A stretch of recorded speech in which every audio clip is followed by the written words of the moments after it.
जय श्रीमन नारायण। परमपिता परमेश्वर एवं माता लक्ष्मी की कृपा आप सभी पर बनी रहे। प्रभु की कृपा से आइए सुनते हैं देवशयनी एकादशी की व्रत कथा एवं महत्व। पौराणिक कथाओं के अनुसार एक बार धर्मराज युधिष्ठिर ने कहा, हे केशव, आषाढ़ शुक्ल एकादशी का क्या नाम है? इस व्रत के करने की विधि क्या है और किस देवता का पूजन किया जाता है? तब श्री कृष्ण कहने लगे कि हे युधिष्ठिर, जिस कथा को ब्रह्मा जी ने नारद जी से कहा था वही मैं तुमसे कहता हूँ। एक बार देव ऋषि नारद जी ने ब्रह्मा जी से इस एकादशी के विषय में जानने की उत्सुकता प्रकट की। तब ब्रह्मा जी ने उन्हें बताया, सतयुग में मानधाता नामक एक चक्रवर्ती सम्राट राज्य करते थे। उनके राज्य में प्रजा बहुत सुखी थी, किंतु भविष्य में क्या हो जाए यह कोई नहीं जानता।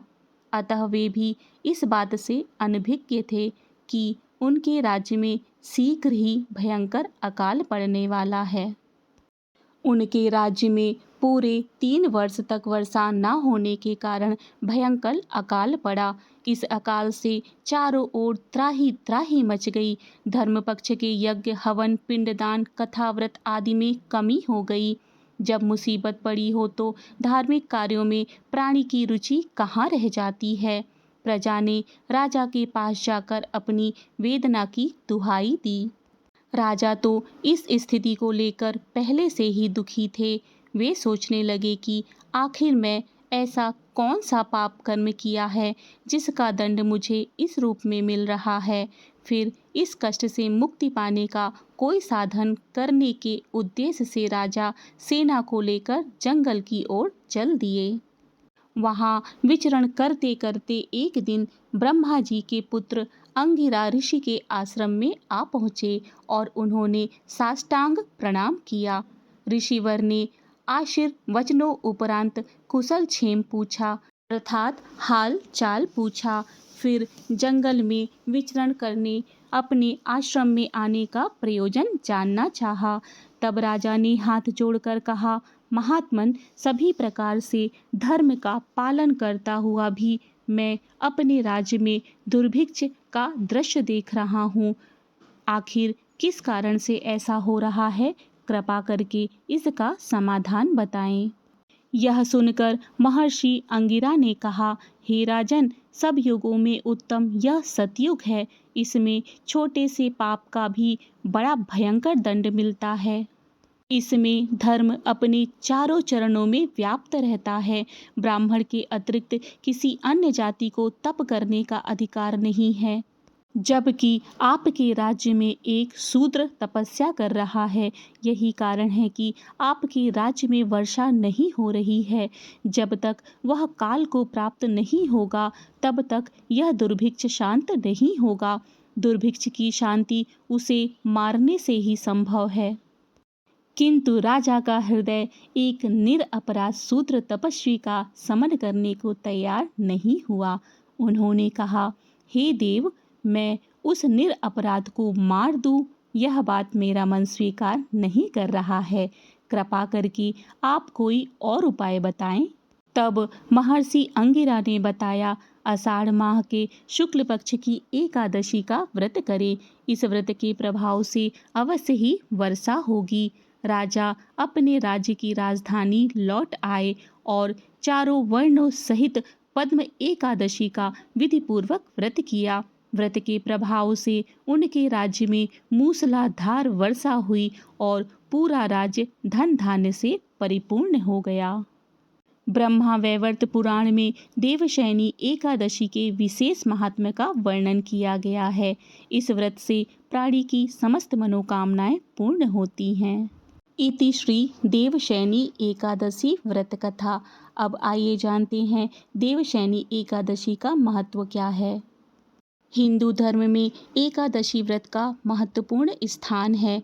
प्रत्येक वर्ष 24 एकादशियां होती हैं। जब अधिक मास या मलमास आता है तब इनकी संख्या बढ़कर 26 हो जाती है। आषाढ़ मास के शुक्ल पक्ष की एकादशी को देवशयनी एकादशी कहा जाता है। कहीं कहीं इस तिथि को पद्मनाभा भी कहते हैं। सूर्य के मिथुन राशि में आने पर ये एकादशी आती है।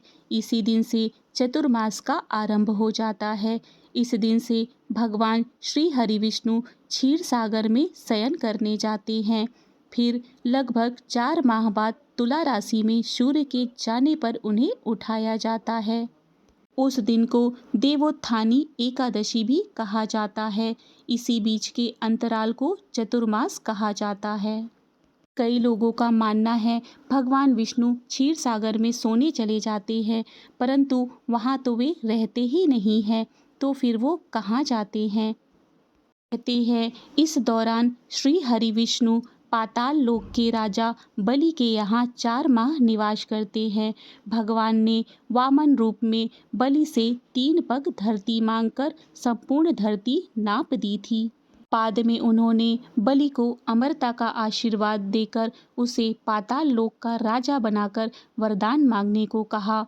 अपने वरदान में बलि ने श्री हरि विष्णु से उनके यहाँ रहने का वरदान मांग लिया था।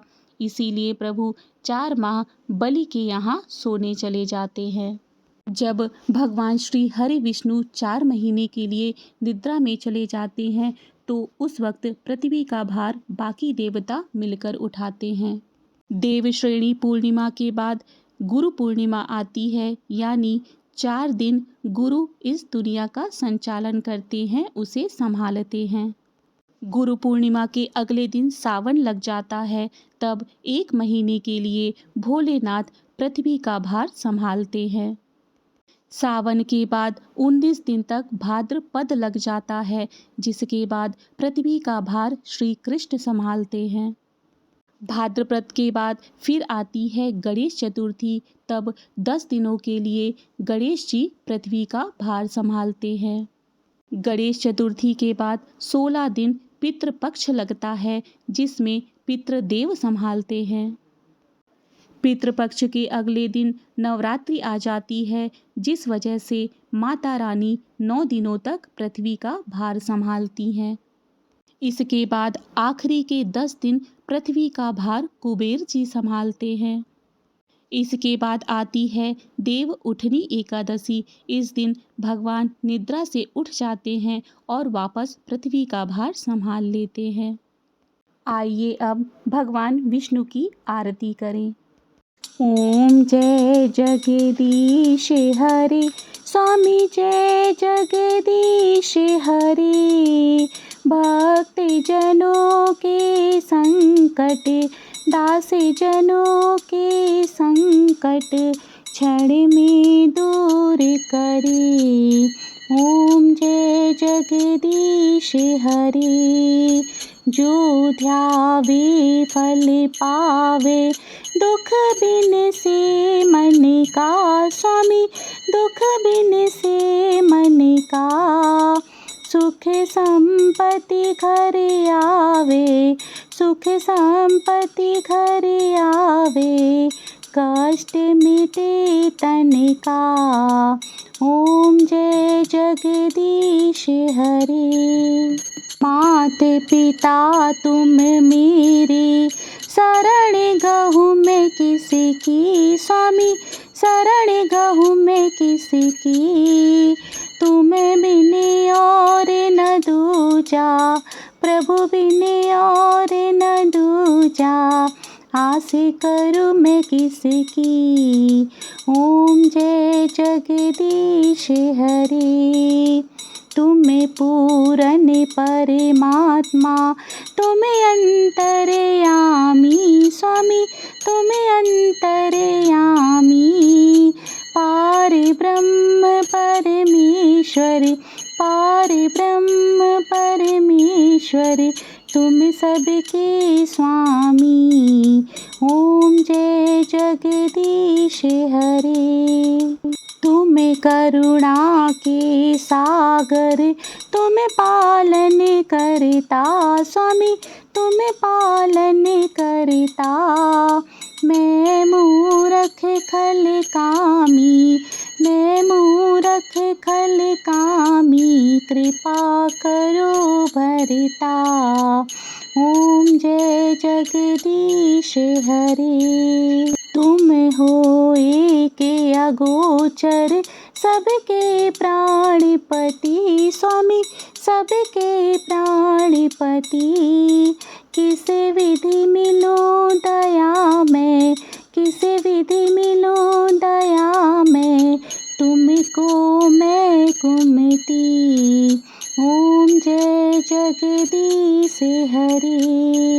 दीन बंधु दुख हरता तुम ठाकुर मेरे स्वामी, तुम ठाकुर मेरे। अपने हाथे उठाओ, अपनी शरण लगाओ, द्वार पड़ा तेरे। ओम जय जगदीश हरे। विषय विकार मिटाओ, पाप हरो देवा स्वामी, पाप हरो देवा। श्रद्धा भक्ति बढ़ाओ, श्रद्धा भक्ति बढ़ाओ, संतन की सेवा। ओम जय जगदीश हरे। तन मन धन सब कुछ है तेरा स्वामी, सब कुछ है तेरा। तेरा तुझको अर्पण, तेरा तुझको अर्पण, क्या लागे मेरा। ओम जय जगदीश हरे। जगदीश्वर जी की आरती जो कोई नर गावे स्वामी, जो कोई नर गावे। कहते शिवानंद स्वामी, भजते हरि हरि स्वामी, मनवांछित फल पावे। ओम जय जगदीश हरे। ओम जय जगदीश हरे स्वामी, जय जगदीश हरे। भक्त जनों के संकट, दास जनों के संकट, क्षण में दूर करे। ओम जय जगदीश हरे। बोलो विष्णु भगवान की जय। इसी तरह की पौराणिक कथाओं और धार्मिक जानकारी के लिए मेरे चैनल को सब्सक्राइब करें। मिलते हैं अगली धार्मिक जानकारी के साथ। जय श्री कृष्ण। राधे राधे।